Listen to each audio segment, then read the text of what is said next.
Hello. So, in this particular live, we are going to talk about editing tips. Now, I need you to get this disclaimer in advance, if possible, when possible. Hire editors because editors are experts for a reason. They know exactly what works and what doesn't in specific genres and in specific topics and in specific niches.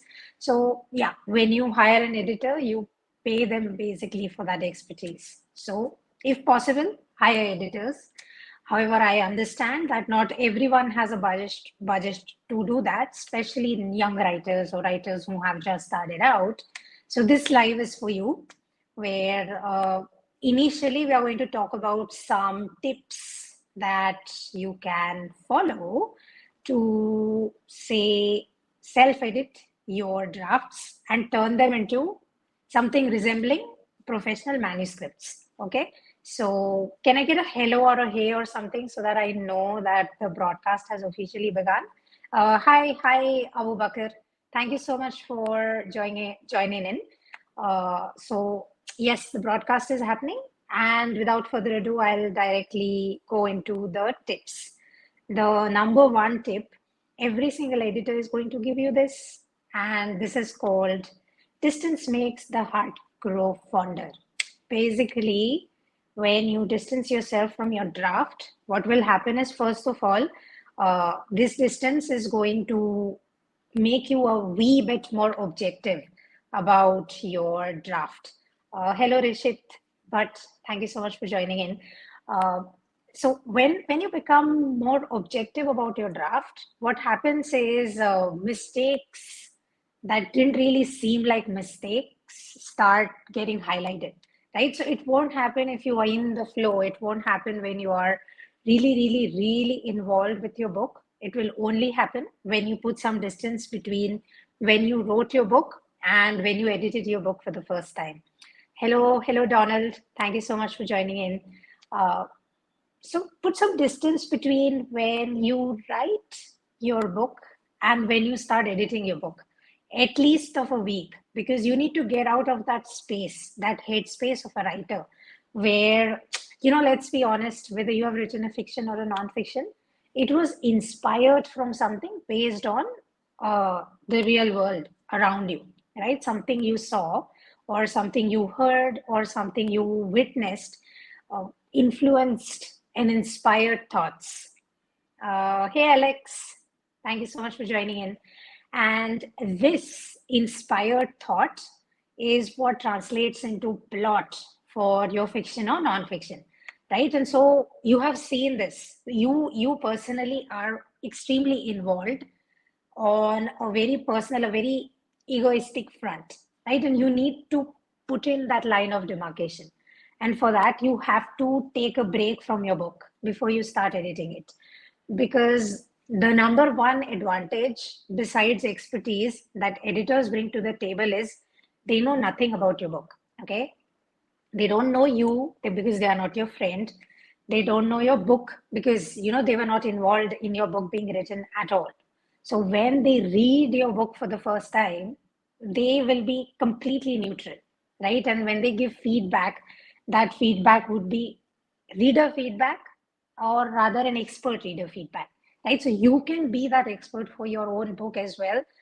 It's going to hurt, I know, but you'll have to do it because you're self-editing.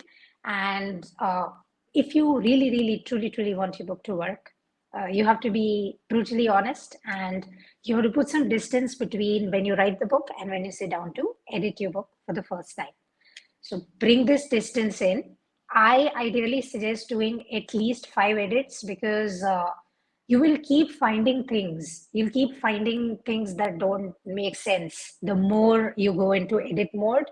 And I think self-editing five, in my opinion, would be the magic number. So keep putting distance between yourself and your book 5 to 6 times. Uh, every single time you sit down and edit it. Hello, Anjali. Thank you so much for joining in. Uh, Coming to the next tip, Linespace is your friend. So now you have started editing your book. and you are realizing that you have made some mistakes somewhere around the way, right? Now, there are two ways to do it. The extremely paper wasty way is uh, print your book on one side and keep the other side blank. The other option, the digital option, in my opinion, is using Linespace. Okay, I'll show you what a Linespace is. This is what a Linespace is. Generally, by default, it is kept at 1. Uh, for book formatting, we keep it at 1.15. But when you sit down and edit your book in a laptop or a tablet or a mobile or whatever device you have, just change this line space from 1 or 1.5 to something like 3. What that will do is that will put massive gaps between each of your sentences, right? These gaps is where you can scribble in, or where you can type in with a different color of text, where you can add in your suggestions, or where you can add in look like alternative versions of the same line, right? So there's softwares like Y Writer. I'll type it for you later on. Y for XYZ, Y Writer, which automatically color codes your document based on when you write it, how you write it, etc., etc. If you are not using something like YWriter or Scrivener or anything of that sort, you can do all of those adjustments in Microsoft Word or Google Documents. It's just you have to increase your line spacing, and in the middle of the lines, like say you want to write alternative versions of one line, the main version, though your favorite version could be in black, your least favorite but makes sense to a reader version is in red, uh, a neutral version is in green, something like that. And then when you are editing, you can make a call, right? A la Kill Your Darlings, Stephen King's advice thing. Sometimes there are sentences that are so good that you've written, concepts that are amazing, but then when it comes to your book, they don't really make sense. You don't really want to delete them, but for your book to make sense, you have to delete them. So yeah, you put line spaces in. You can do all of these texty shenanigans without going backspace, delete, undo, redo, all of this. No, keep everything there, just color code it, and leave like massive blank spaces where you can, when you print out the document, if you prefer pen and pink, print and paper editing, when you print out your document, that is where you can scribble in your suggestions and your thoughts and your alternative lines and whatnot. Then there is this, which is diverse feedback. Now, as a writer and an editor, I have my own tunnel vision, right? No matter how open minded I try to be, it is impossible to be 100% open minded because, at least in the modern content ecosystems, everyone is stuck in their own separate tech algorithms, right? Meaning everyone has like a very specific worldview, and everyone is colored by their own life experiences, by their own professions, and by their own thought streams, right? So people are different. Thought diversity is a very real thing. And when it comes to books, the best books manage to appeal to a larger spectrum of on the thought diversity scale, right? That is what you get when you get your book beta read by all sorts of people. Okay, like every friend you know, don't just share your book with your writer friends. Share it with all sorts of people. Share it with people from different industries, different age groups, stuff of that sort, and have them give you feedback. And this feedback is going to be very, very helpful in you figuring out whether your book is hitting the mark or not in terms of what you're trying to say, right? And when you ask for feedback, have them tell you what they understood from the book, because otherwise you will not be able to figure out whether your why of writing the book is making sense to people. Hello, Ramu Prince Ram. Thank you so much for joining in. Uh, moving to, or rather, still sticking with diverse feedback.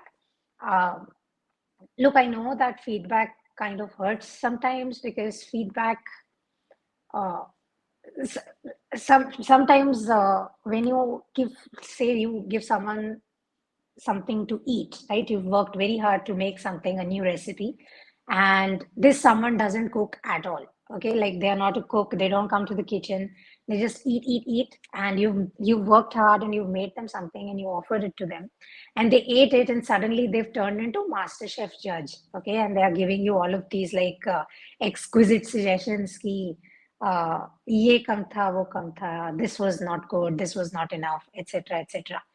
And you're hurt, obviously, because you worked hard on making that dish, and your target audience did not appreciate any of your hard work.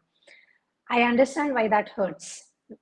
When you share your manuscript with a friend, like for free, and you ask them, please give me feedback, and they have come with like a very specific, very uh, let's say they have picked out some problematic parts from your book, and they've been like, I didn't like this, I didn't like that, this was very bad, this was problematic, this does not make sense in the 21st century, stuff like this, right? Look, I know it's going to hurt, but you know what it is going to do? First of all, it's going to anchor your expectations, right? Because your friend is also a person. When they read your book, when they made the effort to read your book, they did you a favor. So instead of focusing on the stuff that is hurting you about the feedback, focus on the fact that somebody actually read your book from start to finish and then cared about your book enough to give you feedback itna detail mein, even if the feedback was negative. So ask for diverse feedback, and don't let that diverse feedback hurt you or affect you too much, because it's feedback. No one is telling you to change your book, right? Your friend is not a publisher who is not going to publish your book if you don't take the feedback. So get diverse feedback, and if it makes sense to you and your book, make your content edits, like select parts of it, delete it, and rewrite them, right? That way, what will happen is whatever it is that inspired the feedback, generally, the thing that inspires negative feedback is confusion. Readers experience some form of confusion when they read your book, and that confusion snowballs, right? And it turns into like an avalanche, and people get bored. So either they will shut your book, or they will force themselves to read your book, and this is where you lose readers, right? And that these moments is what you catch in diverse feedbacks, and ideally, if you can fix them, because while people are, I might be contradicting myself a bit when I just said people have diverse, that people have like this amazing thought diversity. However, about certain things, at least the shared human experience and inexperience, people are pretty similar, right? So if you can use the diverse feedback you receive and accept it with a pinch of salt, and maybe make some rewrites that would be very, very beneficial for your book. You might be hurt by it in the moment, but in the long run, you will be very, very thankful for people who are honest with you about your book. Finally, after you have gone through like 1, 2, and 3 over and over and over again, which is put distance between you and your book, uh, use Linespace to make the editing process simpler, collect diverse feedback and implement it if possible. When you have done this multiple times, do it at least 5 times. Trust me, you're going to thank me later. Uh, do this in the end, the read aloud edit.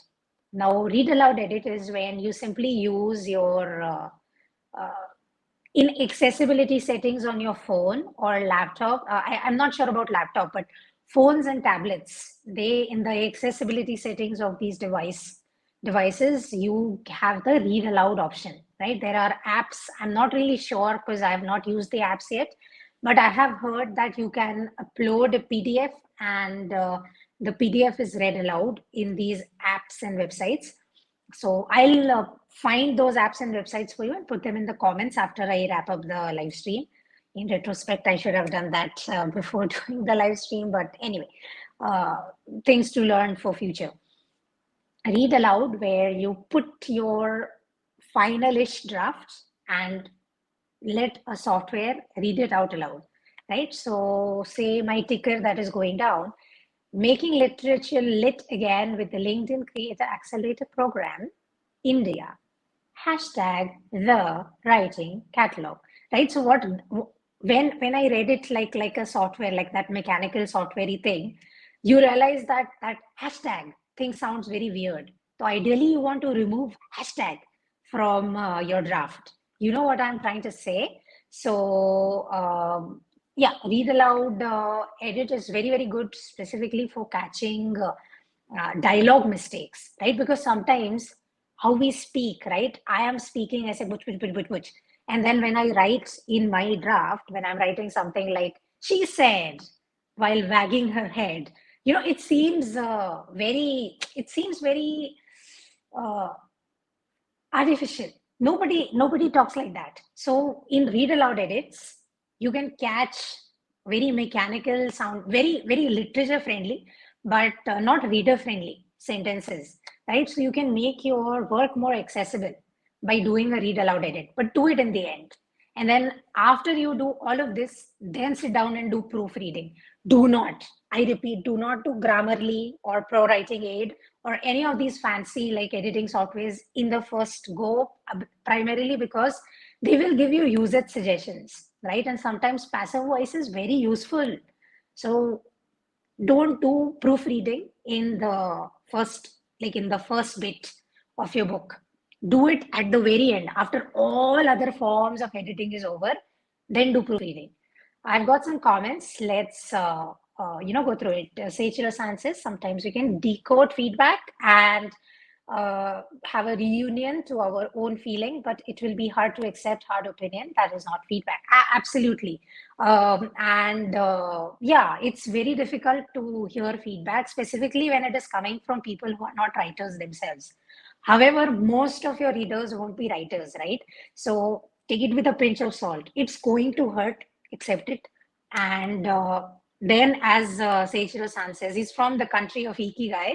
So I would assume that is what he is recommending here, right?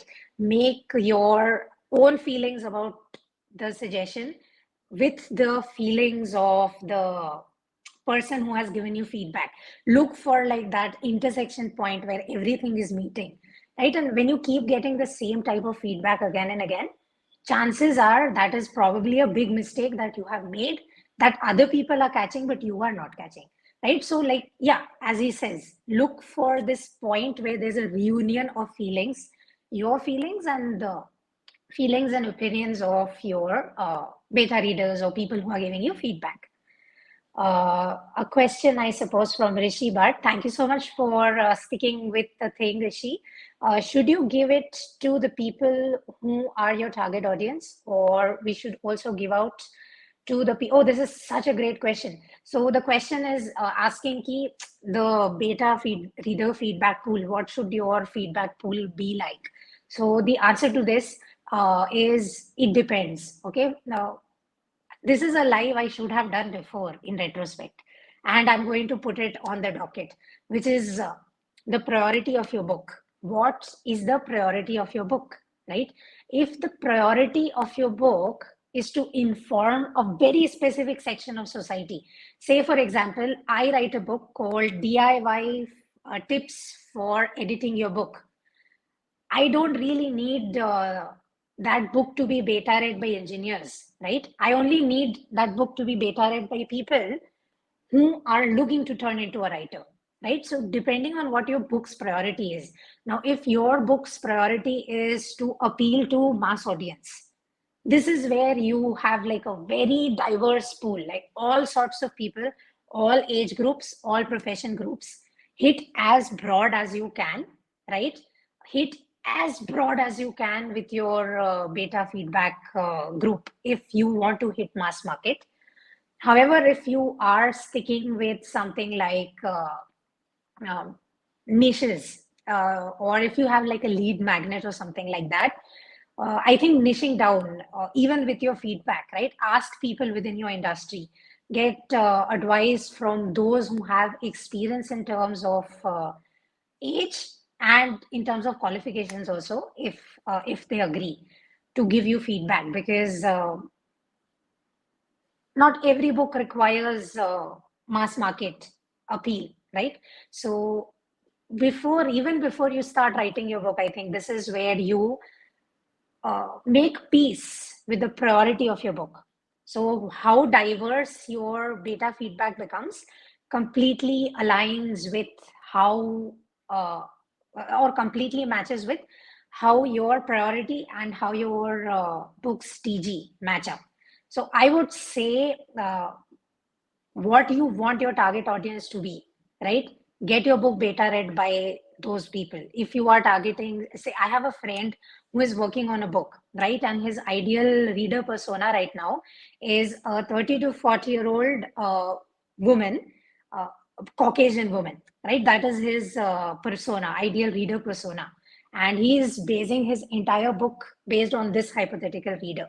So there's no point getting that book beta read by like a Gen Z person, because the references he has made in this book won't make sense to someone who was born after 2000, right? So yeah, this is a great question, and I think yes, your beta feedback tool should be similar to your target audience.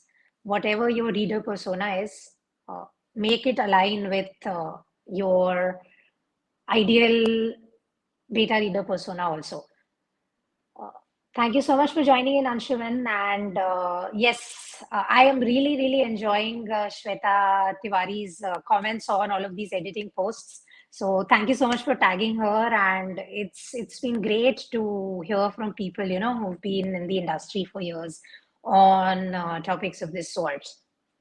Rishi adds MS Word has the speech option for that. Yes, exactly. I just don't know what it is called because I generally like use the accessibility settings on my phone where I just have to select and go read loud and it goes meh, meh, meh, meh, meh, right. So that is what I use. I use the accessibility settings, but I'll check it out. I'll leave a comment, like I'll leave a comprehensive comment to this live about all the read aloud options that people have, and I would apologize for not doing my due diligence on that before getting on the live. It's just that, I'm lazy sometimes about looking up tools and softwares and whatnot. Rishi also says, yes, yes, yes, Grammarly should be the last option. Indeed, indeed. Uh, Rishi definitely, Rishit definitely writes, this is how you know. Uh, yes, priority. Yes, Seichiro-san, priority. It's always about priorities, right? What you want your book to ultimately do. Uh, that is what will determine most of your decisions. Like if it's a lead magnet, for example, you want your book to attract more people to your website where they come and download the book, where they come and enter their email address and then they download the book. You probably want someone with copywriting experience to work on the editing and like formatting that lead magnet for you rather than someone like me, right? Because I will not be checking for clickability. I will be checking for readability, which is, yes, important, but then from a lead magnet perspective, it's not important. So if the priority is to bring traffic to your website, that is how you edit your book and stuff like that. If your priority is to inform a specific section of society, make that specific section of society your beta reader. Yes, thank you so much for joining in, Rishit. Your comments have been great. And yeah, if you're working on a book and if you need any help, feel free to reach out regarding any advice. I always love helping my juniors because when I was a junior myself, people were not very, yeah. So, try to change a bit of that for the industry. On to professional aspects of editing, let me specifically go into the carousel that I shared last night, where professionally speaking, you'll be encountering, like if you get traditionally published, right, where a big publishing house or an indie publishing house has approached you to like buy your manuscript of you and do all the hard work after you have finished writing it, your book will go through at least three edits. There's the developmental editing, There's the copy editing, and there's the proofreading or proofing. Uh, and even they do the proofing in the end, primarily because the book changes so much during developmental and copy editing, right? So there's no point spending a lot of time. There's really no point spending a lot of time proofing your book when you'll have to, like, a few hours, a few days later, you'll have to redo it because developmental or copy editing, things have changed drastically. Uh, Seichiro-san says we have to have question. Is it for people or people that we hope to read? Yes, absolutely. Is it for everyone or is it for specific readers? Which is why, reader persona. It's something that a lot of seasoned industry veterans recommend, whether it is people in publishing, whether it's people in copywriting, whether it's people in content writing. Reader persona. Have a persona, like a target audience persona, a reader persona, in your head, the ideal person that you picture in your head who would be reading this book. The more specific you are, the better chances your book has of succeeding, at least in my opinion, of like having worked on 58 books professionally and God knows how many books for other friends and stuff like that. So yes, having like a very specific person, a very specific group of people in your mind while you write your book, it's very beneficial from a readability standpoint because you will be thinking about these people as you write. And when you think about actual people, or rather people that seem actual to you, uh, you will be thinking from a communication standpoint, right? And the chances of you turning into like a manic pixie dream quirk writer would be very low. You'll actually stay focused, and you will express the why of your book, the key premise of your book very, very well if you follow this advice. Rishit has a question. Please, Rishit, feel free to ask as many questions as you want because I don't really plan these lives. It is the questions that keeps these lives going. Should we keep distance between the 5 edits? Ideally, I think you should because when you will line edit versus when you will do context edits, see, context edits, you are not really looking at what in the content edits, you're not really looking at what the sentence looks like. You are basically trying to see whether the sentence is conveying the idea that you want it to or not. Right? I can write one of the prettiest, most amazing sentences in the world. And what that sentence basically means is I opened the door, right?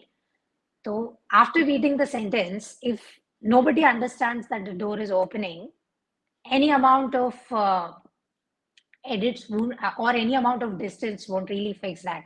So I would suggest taking at least a week between every different type of edits that you do, because when you write something and something that you personally are proud of, the darling, so to speak, you will not want to get rid of it, specifically in like a little moment of time around when you have written that sentence.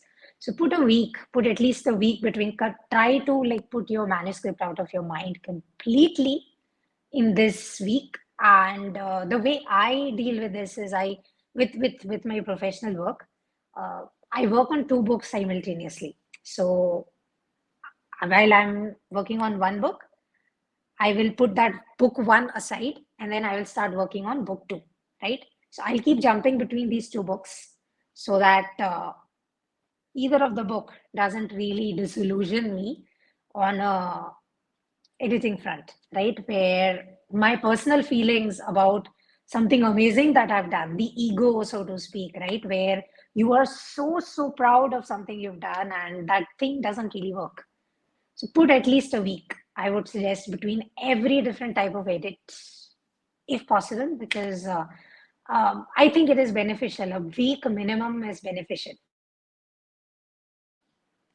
Coming to like the professional edits bit, before you submit your draft, uh, or before you submit your manuscript, now there's a whole process, right? You have to, if you want to get your book traditionally published, you will have to get a book agent, To do that, you'll have to do a query letter. And along with your query letters, that each book agent has specific requirements of what they expect. Some expect full manuscripts, some expect just 3 chapters, some just want book proposal. It's different for every book agent. So when you send a shabby draft to a book agent, that book agent is probably not going to say yes to you, right? Because they are like, uh, they haven't even fixed is are the mistakes. I don't have much faith in this writer's idea, right? So I don't have that much faith in this writer's idea because the grammar that they have used has put me off. So self-editing, even if you are applying for traditional publishing, please self-edit, because every process of self-editing, every process of the traditional publishing process requires you to go through these like barriers of entry, right? And the the better your manuscript looks, the more chances it has of crossing these barriers of entry and making it as like a traditionally published book, right? So per the self-editing thing, uh, see, take a break. After you've written a book, take a break, work on something else, and come back to it later on. Uh, then what you can do is you can do that line thing that I told, right? Do the line spacing, increase the line spacing, and have something you can point. Uh, these are things I have learned from my own personal experience. Okay, it doesn't have to be the same for you, but I'll show you what I mean. Like go like this, line by line, line by line, line by line. Because when you do that, what some very senior editor told me is they do this. They'll put a page like this, okay? They'll put a page, and so that they cannot see anything below. And they would be very meticulous when they go through the drafts that way. So yeah, with self-editing, going line by line by line by line would be very, very beneficial. And after you have gone line by line, go paragraph by paragraph, because again, individual lines, I am a cat. The cat is sitting on a hat, and the hat is on the head of a guy called Matt. Now it sounds nice, okay? Like the alliteration and the meter of that sentence is pretty cool, not gonna lie. But that doesn't make sense for a book, right? So you are really happy with your cat, hat, and Matt, and you've gone line by line, and you're like, oh my God, this looks so cute. There's a cat that's sitting on a mat on a guy called, a cat that's sitting on a hat on a guy called Matt. So cute. But then when you read it together, it sounds very amateur, right? So line by line, after that, go paragraph by paragraph to catch like these immaturities and catch like little quirks that you have as a person. Like your friends will appreciate those quirks, but readers who do not know you at all, they won't really care, right? They will be focused on the book. And that is, yeah, that is where being ruthless will be very, very helpful. Be ruthless with yourself in your work and go line by line, then paragraph by paragraph, then chapter by chapter. And then finally, as a chuck the book aside, a joke that Rishit has made, love it. Thank you for the awesome advice and for giving the green light to procrastination. Yes, smart procrastination. Do smart procrastination where Ari editor recommended break. This is I'm taking editor recommended break. Take editor recommended breaks and yeah, go put distance between line edits, paragraph edits, chapter edits, and then final read aloud edits. At least a week is what my comfort level says. Every writer has their own comfort level. Okay, for some writers like Neil Gaiman, in his masterclass, he says he forgets his books for 2 months. So Neil Gaiman takes 2 month breaks. Each writer has his or her or their own specific preferences, and more power to them. You have to like there's an Itachi Uchiha quote, which is if you fail to acknowledge yourself, you will fail in life. So acknowledge yourself and acknowledge your skills and acknowledge your abilities and your preferences in life, and I think you will be golden. Then let's come to editing assessment or book audits. These are people you can find online who will only do one thing. Like, they're not as expensive as editors. So if you don't have a lot of budget, instead of hiring a cheap editor who will do like not so good edits but for a cheaper price, hire someone to audit your book instead. And what these people will do is they will very, very specifically give you broad stroked and detailed feedback on what your book lacks, what your book does very well, what your book can do better, and what your book needs to improve on for it to be more marketable, right? So they will give you very, very broad feedback. They will look at your book with like a neutral eye, where they don't know you at all, they don't know your book, so their opinions will be definitely neutral. They will give you like a genre specific eye, where every book hits a genre. Like me and a LinkedIn Creator Accelerator cohort friend of mine named Supriya, we were chatting yesterday at 1 a.m. in the night about some tropes in YA or young adult fiction, where it is so unrealistic, those love stories and those plots, right? And we were laughing, like, if someone were to write a book that is a bit more realistic, people are going to fall in love with it because, it's realistic, just based on the fact that it is realistic, and guys are not sucking their lips, and women are not walking boobily down the stairs, things like that. So yeah, the editorial assessments and editorial audits will give you this advice. And if you are a conscious writer, if you want to survive the test of time, if you want your book to succeed in a market for more than 10 weeks, uh, having someone with the experience to give you advice of what can be fixed, very beneficial. So I always say, instead of hiring cheap editors, if you have chotu sa budget, instead of getting the editor to edit your book, get someone to audit your book, right? Auditing books doesn't take a lot of money. uh, Editing, on the other hand, completely different. But yeah, get editorial assessment done. It's yeah, they'll basically diagnose your book for all the problems that your book has. Yeah, so there's that.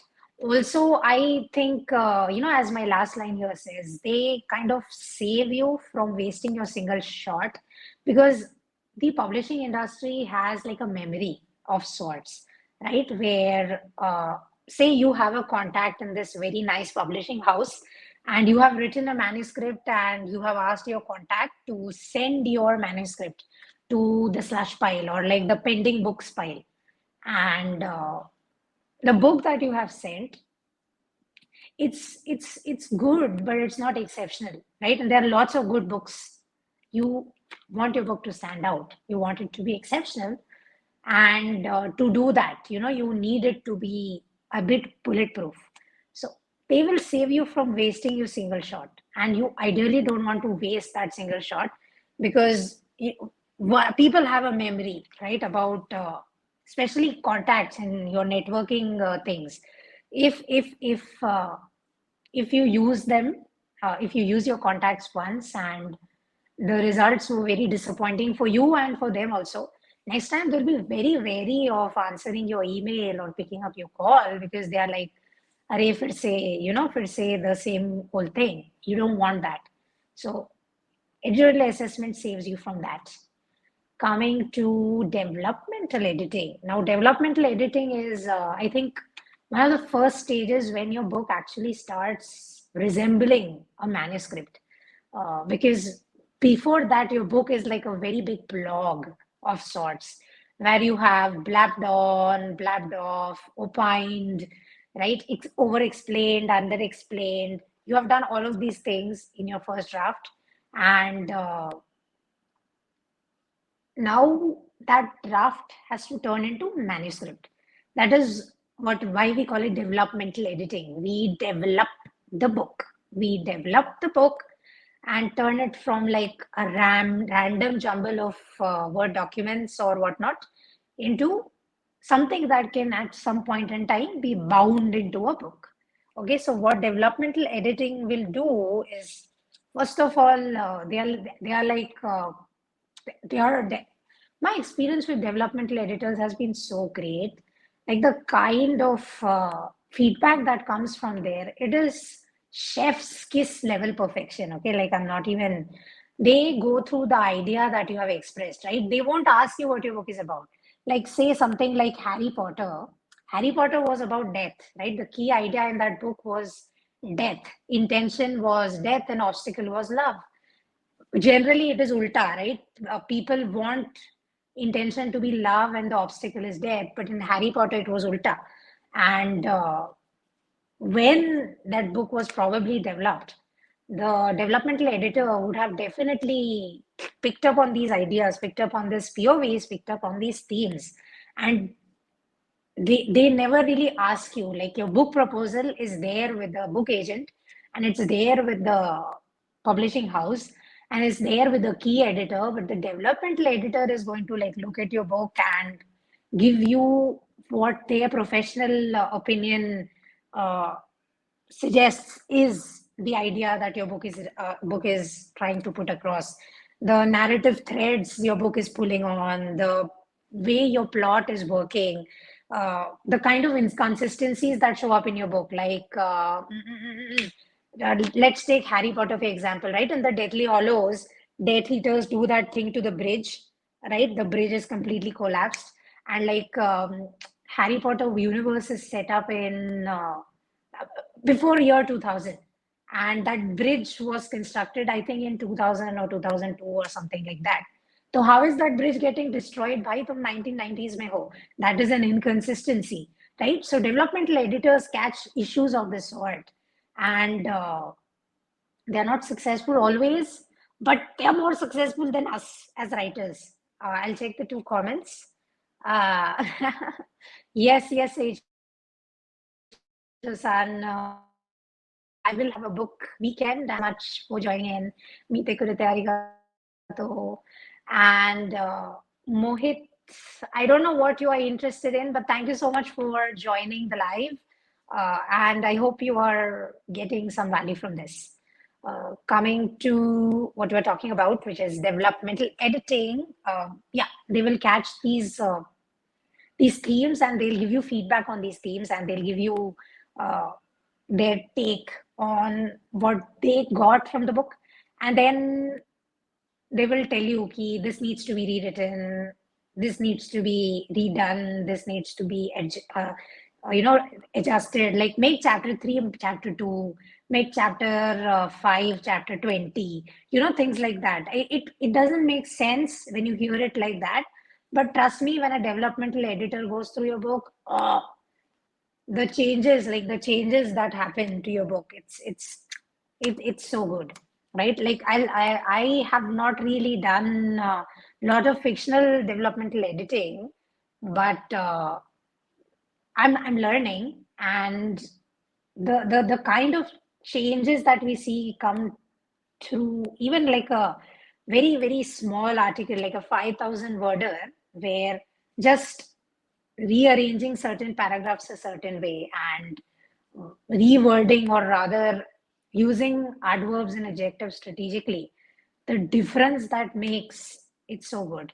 So yeah, developmental editing, I think developmental editing is my favorite type of editing that happens to a book, and I am so therefore very very biased about it. Moving on to the next one, which is copy editing. Copy editing is going to check the copy, right, by per readability. How readable is your book? So if you see something like, let's take two very popular books in the erotica genre, J.S. Lawrence's Lady Chatterley's Lover, and E.L. James' 50 Shades of Grey. Uh, one book is a classic. Chatterley's Lover is a classic, and 50 Shades of Grey is it's a very popular book franchising. Okay, and I can bet you a dime to a dozen, 50 Shades was copy edited. Okay, it was, that book became so popular because it was so readable. Okay, when you read Shachali's Lover, for example, which is very slow and also like a very like tame erotica by erotica standards, still, right? It has got literature value, and it is something that you can do thesis statements on and things like that, right? You can teach it in literature school. 50 Shades of Grey, on the other hand, uh, I won't call it a good book myself, but it's a very, very readable book, right? You can read that book and be like, okay, 3 घंटे निकल गए, no worries, right? So, ideally, if you want your book to be popular, if you want your book to hit mass market, popular would be the wrong word. If you want your book to hit mass market, uh, have it copy edited, because copy editing is going to specifically check for readability. They will fix errors, mostly errors like repeating words and concepts, redundancies like return back. ठीक है, अभी you are returning, you are मतलब you have gone from point A to point B and you are returning to point A. So return back, ठीक है? Back is redundant because when you return, you are anyway going back only. So return back is like saying chai tea, right? Tea tea. ऐसे थोड़ी होता है, चाय चाय थोड़ी बोलते हैं हम लोग. We say tea or chai. You don't say chai tea because that becomes a redundancy. So copy editors would catch things of this sort. And the reason why they catch things of this sort is readers oddly get fixated on these ajeeb chota chota things, right? Ki her eyes were blue in chapter 1 and they became green in chapter 2. How does this happen, right? So yeah, you want inconsistencies and redundancies picked and fixed as soon as possible. They also make your book appear more professional because, again, they are checking for readability. If your draft becomes more readable, it automatically becomes more professional. They will also check for clarity. What you are saying, right? They will do calls with you, consultation calls.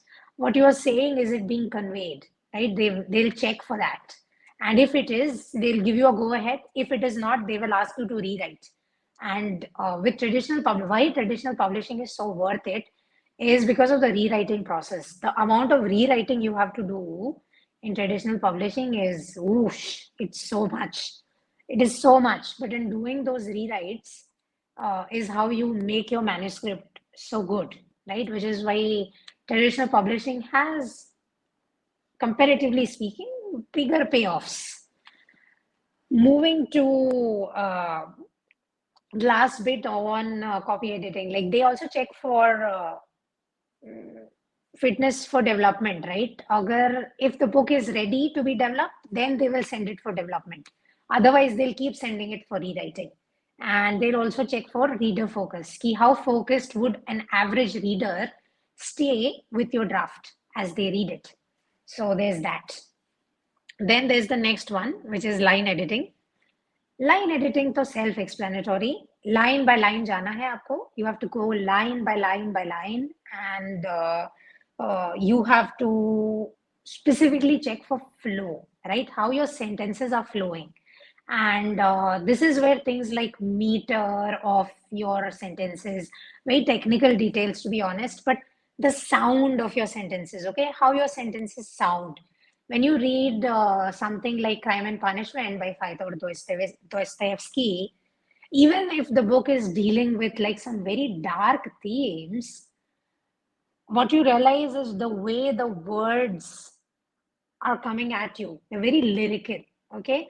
And that lyricism, that is what we mean when we say flow. You ideally want your sentences to flow. Flowing sentences really sound better to a reader because technically even we are reading aloud in our head, no? So yeah, line editing really helpful for this. They also check for style, whether the style of your prose is staying the way that you intend it to. Say if you have an unreliable narrator, right? Your style has to go janky in certain places. Like there has to be a change in style to subtly imply that there is some unreliable narration happening, right? So your readers, I say readers get a hint key something is coming. So those kind of things, line editing will pick out and fix. They also check for word mistakes, right? Jaise arid and acrid. Uh, Gujarat has arid climate, ekdam garam garam dry climate. And Gujarat has an acrid climate. Both words sound the same. Acrid means bad smell and arid means banjar, right? So I wanted to say banjar. And because in the flow I said acrid, that word stuck, and every single time I overlooked it. The line editor won't overlook it because they specifically taught how to not overlook mistakes. Like there are these like psychological experiments that you can check out online where they ask you to read sentences and words are repeating like off and to and things like that, and you don't even realize it's repeating because your brain self corrects. So you need somebody else to ideally pick these mistakes out for you. Two of the biggest things that line editors do is they check for tense. The tense has to stay consistent the way that it makes sense for your book. If your book is in a flashback, that has to be implied. If your book is in the present tense, that has to be implied. If your book is placed in the future, that has to be implied and that has to stay consistent the way that it needs to be. And line editors will check for that. And then they also pick out dialogue mistakes because, as I said, right, how we talk in real life versus how sometimes authors talk in books, very different. So Sally Rooney could be a great example for that.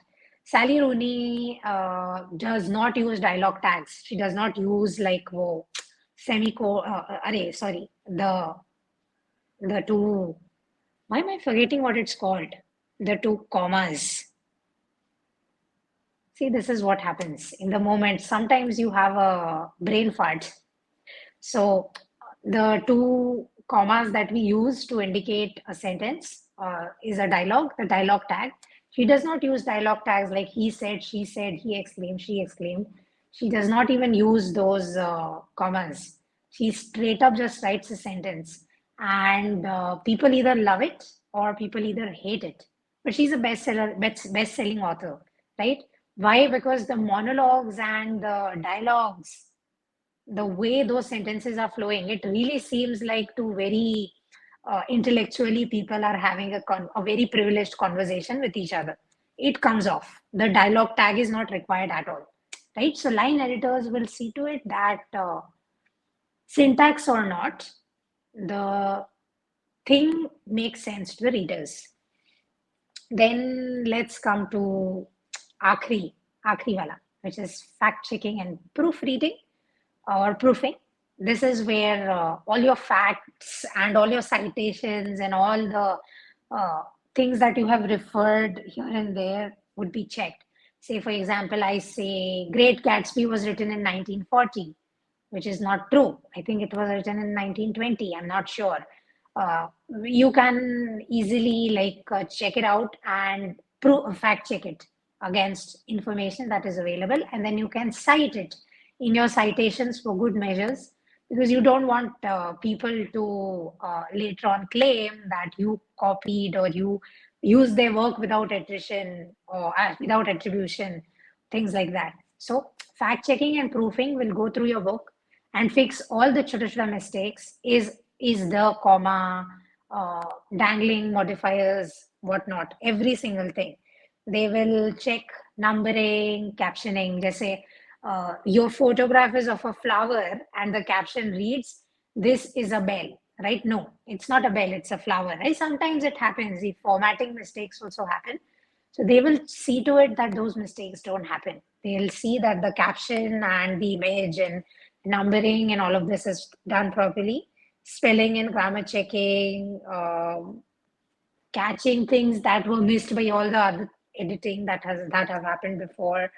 They will also like highlight words that don't make sense. Just I'm writing a book, right, as an Indian author. Now in India, we speak English, right? Hindi plus English combined together to form a neologism or a new word referred to as English. So English technically is not a correct English word, Yes, it is recognized in the dictionary, but sometimes, the grammar checkers will highlight that word. So words of this sort, words you have invented, words that are important from a local language perspective, or words that you have used that don't really exist, but you wanted to make up that word and so you used it. Something like abracadabra, uh, these type of words, you'll have to make a list and you'll have to send it to your proofreader or your fact checker. So they'll ensure that those mistakes are not changed and they remain in your book. But then, yeah, that's it. That's it from me and editing tips, so to speak. Before I do the end, are there any doubts? If there are any doubts, please feel free to ask your doubts. I'm going to keep blabbing for a minute more. And if there's any doubt, put that out there. I'll try to address it if I know the answer to your doubt. Next week, we are going to do a live on POVs or point of views. And maybe we'll touch upon the priority of your book as well, because I think it's important, right? You need to know the priority of writing your book. It can't just be, I want to be the next J.K. Rowling. Like, that is very vague. You have to be specific, like, I want my book to do blah, blah, blah, right? So yeah, next week we'll be doing a live on point of view for sure, where I'll give you examples and things like that of how point of view, very, very important for making books that people actually like and respect to read over and over again. So yes, I think there's no doubts, right? I am not really seeing any comments come in. So thank you so much for joining in, and I'll see you next week. For now, follow the hashtag LinkedIn, hashtag LI Creator Accelerator hashtag for all sorts of diverse, amazing content in all sorts of industries from all sorts of people across India, the United States, UK, and Brazil. And just enjoy the content diversity that that hashtag offers. If you specifically want to find my content about LinkedIn Creator Accelerator, you can check out the hashtag that is going down in the ticker referred to as hashtag the writing catalog. You will find it in the description, and definitely like and share and follow and all of that. Thank you so much for listening in, and I will see you next week. Bye.